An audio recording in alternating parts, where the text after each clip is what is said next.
लेस्को के मुलाजमीन को ईद उल अज़हा पर एक तनख्वाह बतौर बोनस देने का फैसला किया गया। बोर्ड ऑफ डायरेक्टर्स ने मंजूरी के लिए समरी वजारत पावर डिवीजन को भिजवा दी।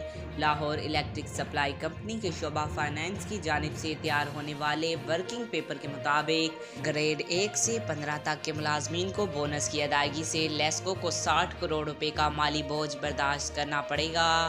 लेस्को के एडमिन डिपार्टमेंट ने बोनस की समरी सर्कुलेशन के जरिए बोर्ड ऑफ डायरेक्टर्स को भिजवा दी, जिसके बाद बोर्ड ऑफ डायरेक्टर्स ने वजारत पावर डिवीजन से मंजूरी लेने की समरी अरसाल कर दी है। ज़राए ने बताया कि वजारत पावर डिवीजन से मंजूरी के बाद मशरूत तौर पर बोनस दिया जाएगा। पावर डिवीजन के मुताबिक वजाहती नोटिस की बुनियाद पर मुलाजमीन को 50%, जबकि वार्निंग की बुनियाद पर मुलाजमीन को 40% अदायगी की जाएगी। ताहम सजा याफ्ता मुलाजमीन बोनस के लिए अहल नहीं होंगे। आज तक के लिए इतना ही। मजीद ऐसी मालूमाती वीडियो देखने के लिए हमारे चैनल को सब्सक्राइब करें।